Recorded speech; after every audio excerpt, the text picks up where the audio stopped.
여러분 안녕하십니까. 신문을 부은 방송 아침의 매일경제입니다. 저는 이상훈이고요. 먼저 오늘 아침 조간신문 일면 기사부터 전해드리겠습니다. 매일경제 일면 기사. 정부가 2조 원 플러스 알파, 그러니까 최소 2조는 된다는 거죠. 투입을 해서 기업 자산을 매입한다. 이런 내용이 있습니다. 지금 코로나19 경제 쇼크로 기업들 어렵죠. 자산을 팔아서 갖고 있는 땅 등을 팔아서 실탄, 돈을 마련해야 된다는 기업 많은데요. 막상 이 자산 잘 안 팔리는 경우가 있다고 합니다. 이에 대해서 정부가 도와주겠다는 겁니다. 안 팔리는 자산을 정부가 사들여서 기업들에게 돈, 실탄을 마련하게 해주겠다. 이런 내용입니다. 다음은 한국일보 보겠습니다. 기사가 이쪽에 있습니다. 청와대까지 나서서 대북 전단에 초강수를 뒀다. 이렇게 돼 있습니다. 어제 국가안전보장위 NSC 회의가 열렸고요. 그 결과에 대한 브리핑이 있었는데 이런 내용이군요. 살포 철저하게 단속한다. 위반된 엄정 대응하겠다. 그리고요. 법을 여러 가지 적용하겠다. 이렇게 된 겁니다. 그래서 이건 뭐 총력전 같다. 이런 평가도 있습니다. 북한 김여정 경고담화 일주일 만에 발표가 됐습니다. 그리고 통일부, 탈북민 단체 두 곳, 경찰의 수사 의뢰입니다. 굉장히 뭔가 강하게 정부가 나서고 있다는 겁니다. 자, 이번엔 조선일보 보겠습니다. 사진과 함께 기사가 있습니다. 먼저 이 사진 밑에 바로 큰 제목 보이시죠? 9살 소녀는 살기 위해 목숨을 걸었다. 아동 학대를 받고 있다가 집에서 탈출했어요. 그리고 주민들의 도움으로 구조가 된 셈이 됐죠. 그런데 이 상황 들여다보면 들여다볼수록 끔찍합니다. 사진 좀 보겠습니다. 이 집이요 4층 집인데요. 여기 약간 옥상처럼 보이는 거죠. 옥탑방처럼 보이는데 이 집에 이 소녀가 머물고 있었습니다. 부모와 함께. 그리고 계부가 있었죠. 그런데 이 소녀요. 많은 경우에 이 베란다에 목줄이 채워진 때 있었답니다. 그리고 이날 계부가 밖에 나갔습니다. 그리고 목줄이 풀어진 상태인데 탈출을 시도한 겁니다. 이 난간이요. 이 난간을 넘어서 이쪽 옆집 난간으로 간 겁니다. 여기 보시죠. 경사져 있습니다. 그리고 이 높이요. 지금 한 15m 정도로 나오고 있어요. 이 아찔한 상황에 탈출을 한 거예요. 알면 알수록 깜짝깜짝 놀랍니다. 지금. 그리고 여기 보이실지 모르겠지만요. 이 집과 이 집을 비교하는데 여기 보시면 이 집 통상 이 베란다에 보이잖아요. 아무것도 없죠. 여기는 까맣게 돼 있습니다. 이거 뭔가로 가린 것 같습니다. 지금. 밖에서 보지 않도록, 안 보이도록. 그런 걸로 의심이 됩니다. 지금 이 상황은요. 내용 좀 더 보겠습니다. 장령 소녀 학대 못 견뎌 옥상 탈출. 여기 이제 크게 잡아주세요. 그냥. 여기 보면요. 이게 집에서 이런 일이 있었다. 이거 무슨 고문 아닙니까? 이거는요. 여기 보면 이상한 도구들이 등장을 합니다. 그리고 가둬놓고 하루에 한 끼만 주는 경우가 있었다는 거예요. 많은 분들의 분노를 자아낸 사가 계속 나오고 있습니다. 마지막으로 서울신문 보겠습니다. 역시 이번 신문의 일면 기사도 사진입니다. 여기 보시면 동상에 머리 부분이 없습니다. 그리고 옆에는 머리 부분이 떨어져 있어요. 이게 어디냐면요. 머리가 잘린 콜럼버스 동상입니다. 미국의 인종차별 저항의 의미로 시위 과정에서 이런 일이 있었답니다. 여기를 잘라버린 거예요. 목 부분. 이쪽에 있는 이 머리 부분이 없는 동상은요. 미국 매사추세츠주 보스턴에 있는 콜럼버스 광장에 있는 동상입니다. 콜럼버스 동상이에요. 그리고 그 옆에 부분은요. 미국 미네소타주 세인트폴에 있는 콜럼버스 동상인데 이 머리 포만 상체 부분이 잘려서 밑에 떨어진 겁니다. 이 정도로 지금 인종차별 시위가 심해졌고 반감이 극에 달하고 있다. 이런 내용도 소개되어 있습니다. 자, 지금까지 일면 기사 짚어봤고요. 오늘도 네 분 패널 나오셨는데요. 소개해드리겠습니다. 먼저 김관호 계명대 교수 자리하셨습니다. 그리고 그 옆에는 이정훈 정치평론가 나오셨습니다. 그리고 최진년 변호사도 자리하셨고요. 마지막으로 주원규 삼육대 겸임교수도 나오셨습니다. 안녕하세요.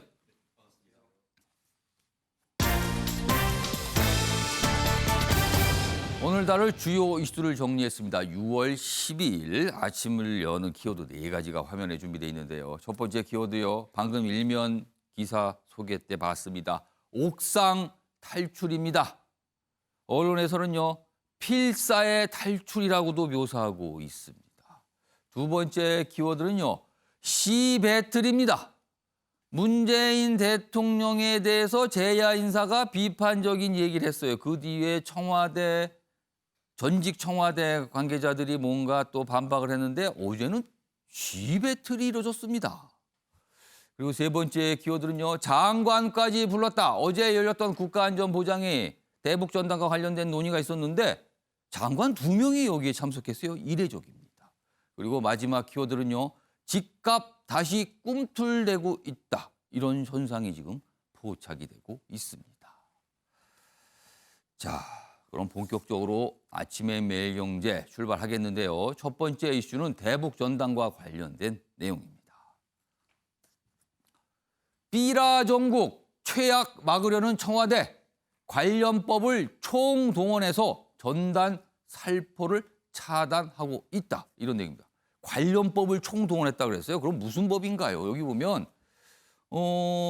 그제 통일부는 남북교류협력법 그리고 우리와 북한 간의 합의 뭐 이런 거에 위반이다. 이걸 처음에 얘기했는데 어제는 한 걸음 더 나갔습니다. 청와대에서요. 공유수면법. 공유수면법이면은 뭐 이 바다 쪽 뭐 이런 거 아니면 강 뭐 이런 거 관련된 거 아닙니까? 그리고요. 항공안전법. 이것도 위반이다. 그러니까 법 위반을 거의 다 찾아냈다고 할 수가 있습니다. 내용 좀 더 보겠습니다. 청와대 NSC 상임위에서 대북전단 논의를 왜 했을까? 이 얘기입니다. 남북관계 악화 더 이상 방치 안 된다 판단했다. 지난 10년간 전단 살포 1,900여만 장에 달한다. 뭐 굉장히 많이 갔다는 내용도 있고요. 무리한 법 적용 비판에도 엄정 대응 방침이다. 그렇습니다. 법을 다 찾은 거예요. 적용할 수 있는 법을. 근데 약간 이거 무리한 거 아니냐라는 지적이 있어요. 남북교류협력법 적정성 논란은 계속될 듯하다 이렇게 돼 있고요. 밑에 아랫부분에 기사 내용이 좀 더 소개돼 있습니다.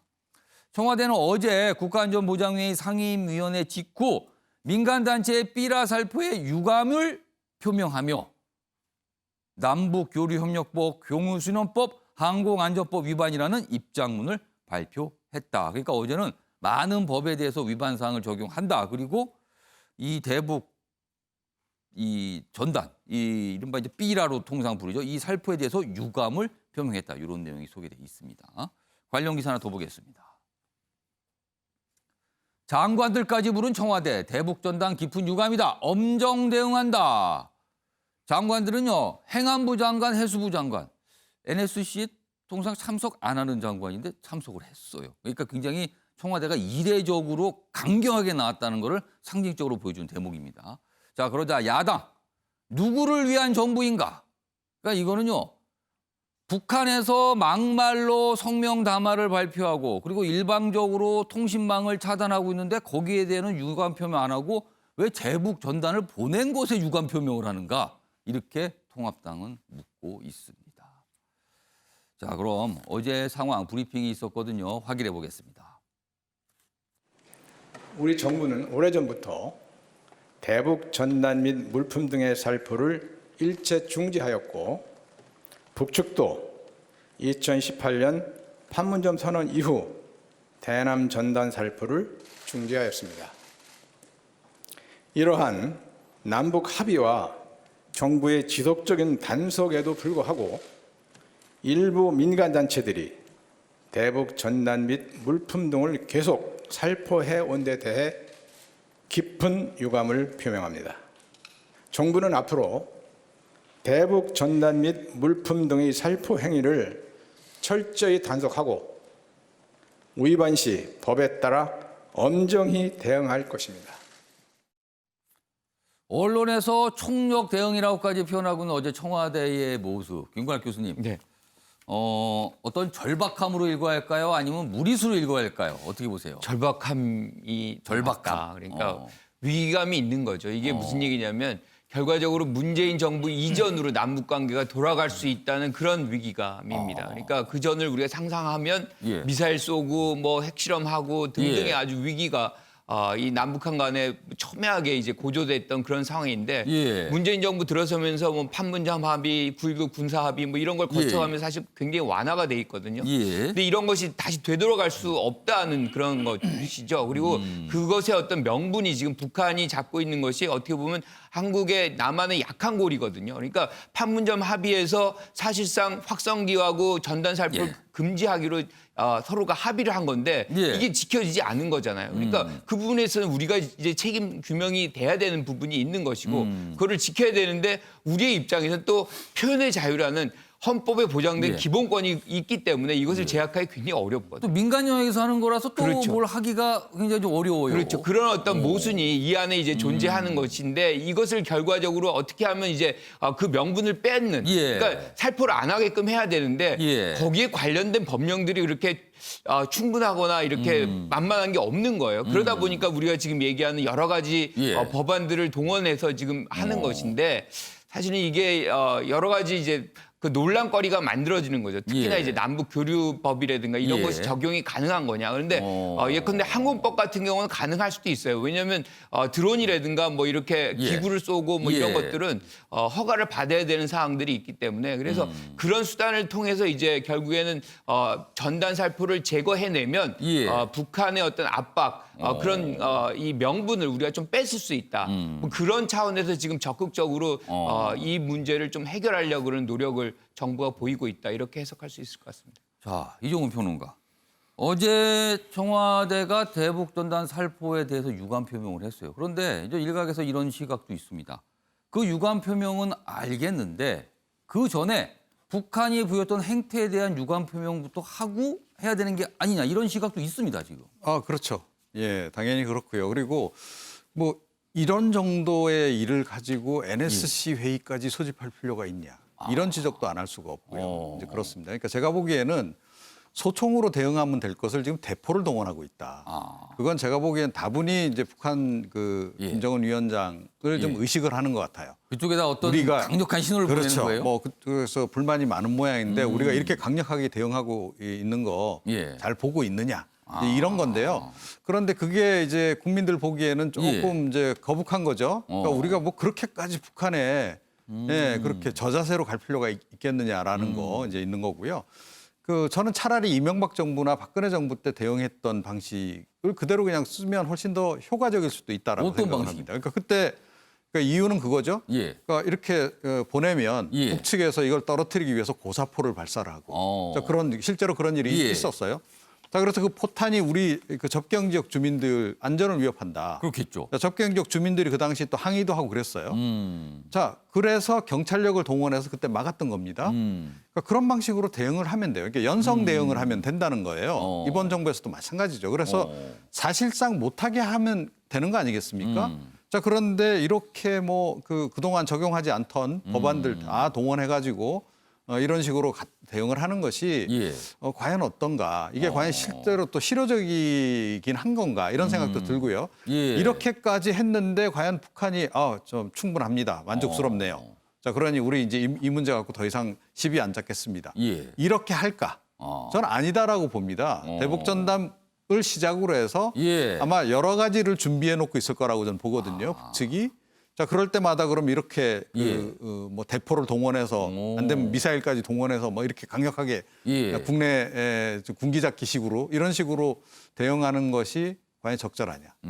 저는 회의적입니다. 그 부분에 대해서. 네. 그러니까 김은학 교수님하고 이종근 평론가 약간 오늘도 역시 의견이 약간 갈리고 계세요. 관련 기사 하나 더 보겠습니다. 뭐 같은 내용을 다루고 있는데 그 내용과 함께 이 북한의 반응이 있어요. 지금 북한의 반응. 여기 보시면 문 대통령 겨냥 사람다워 보이더니 지금은 선임자들보다 더해. 또 비난을 퍼붓은 거예요. 이렇게 표현하는 거 이거는 막말 아닙니까? 실제 원색적 대남 비난 이어갔다. 그리고 미국을 향해서는 끔찍한 일 싫으면 입 다물라. 자기 집안일 단속이나 똑바로 해라.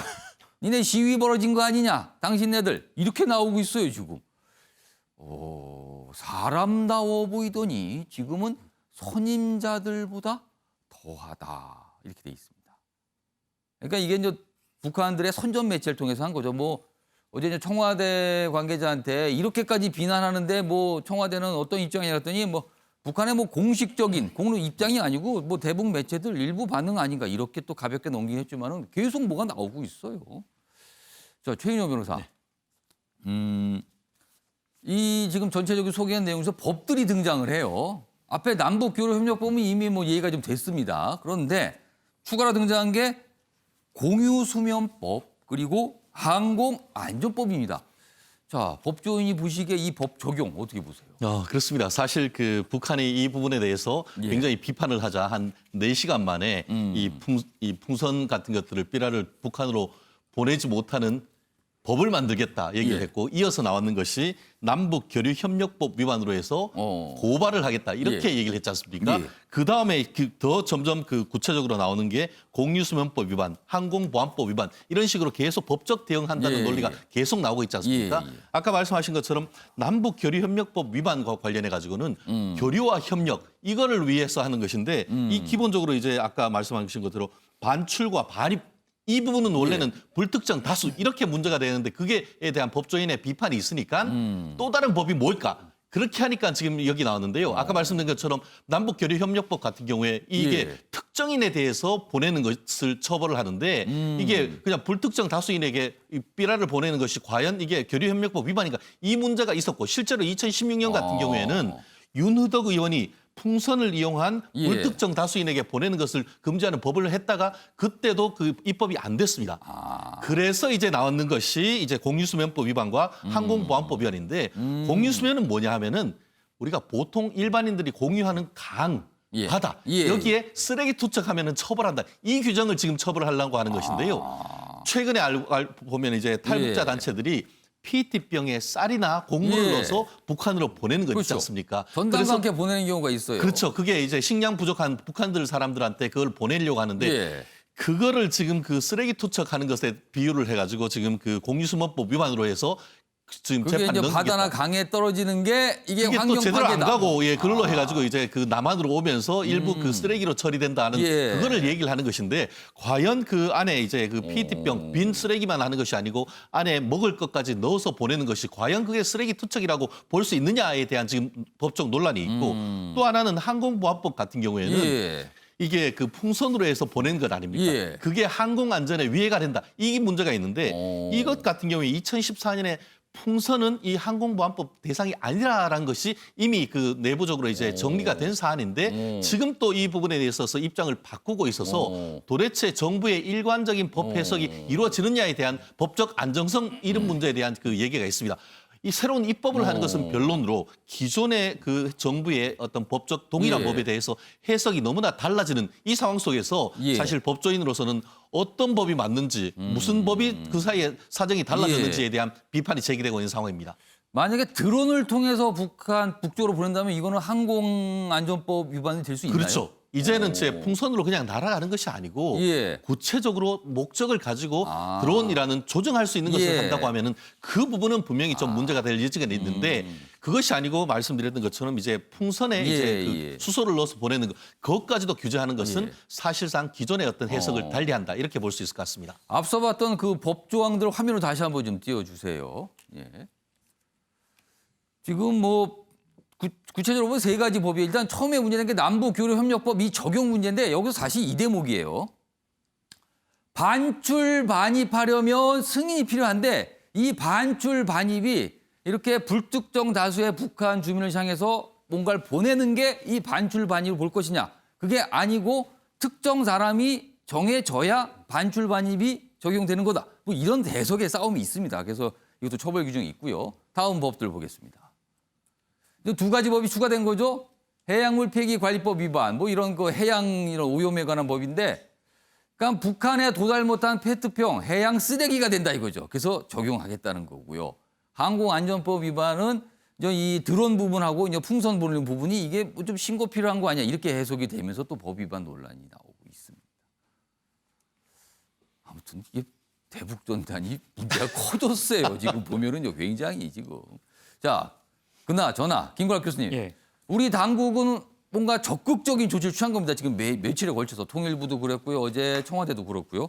자, 그럼 북한이 좀 달라질까요? 태도가? 달라질 가능성은 전 별로 없다고 생각합니다. 그럼 뭡니까? 그럼 어떻게 되는 사실은 겁니까? 전단이 본질은 아니었던 거죠. 전단이 본질이었다면 예. 그 판문점 합의 이후에도 계속해서 보냈던 그때 했었어야 되는 거죠. 그렇죠. 이게 하루 이틀 보낸 건 그렇지 아니에요. 하루 이틀 보낸 게 아니기 때문에. 그런데 지금 이 상황은 예. 김여정의 어떤 권력자로의 부상의 필요성이 내부적으로 있는 것이고요. 또 하나는 지금의 남북 관계를 이렇게 계산해 보면 예. 사실은 이득된 게 별로 없어요. 북한의 입장에서는. 협력적인 어떤 조치들을 취했는데 예. 전체적으로 검토를 해봤는데 이익이 없으니까 이거를 리셋을 한다. 일종의 단지 말로만 잔뜩 뭘 그렇죠. 받았다. 그러니까 제로 베이스에서 다시 시작하자. 그래서 이제 그 전체의 기조를 재정립해 예. 나가는 시작점이라고 볼 수 있고요. 그것은 북미 협상과도 연동이 돼 있기 때문에 예. 이것을 뭐 북한도 잘 알고 있죠. 지금의 남북 관계가 봉착된 거는 북미 회담이 잘 안 되고 있기 때문에 그것이 안 되는 것인데 예. 지금 여기다 우리의 책임을 묻는 거는 예. 여기에서부터 뭔가 시작점을 새로운 출발점을 만들어 보겠다. 뭐 그런 전략적 계산이 여기 깔려 있다. 그래서 이러한 기조는 실질적으로 김여정이 대남 사업을 맡으면서 예. 이렇게 시작되는 단계. 예. 그러다 보니까 뭔가 긴장을 고조해야 될 필요성이 있지 않았나 이렇게 생각합니다. 그렇다면은 앞으로 북한의 거친 담화 성명 더 나올 수도 있고 어떤 요구 사항이 추가될 수가 있겠네요. 그러면. 그렇게 해석을 할 수 있을 것 같습니다. 그때마다 이거 답을 어떻게 되는 겁니까? 그러면 굉장히 좀 어려운 상황으로 좀 뭔가 가고 있는 듯합니다.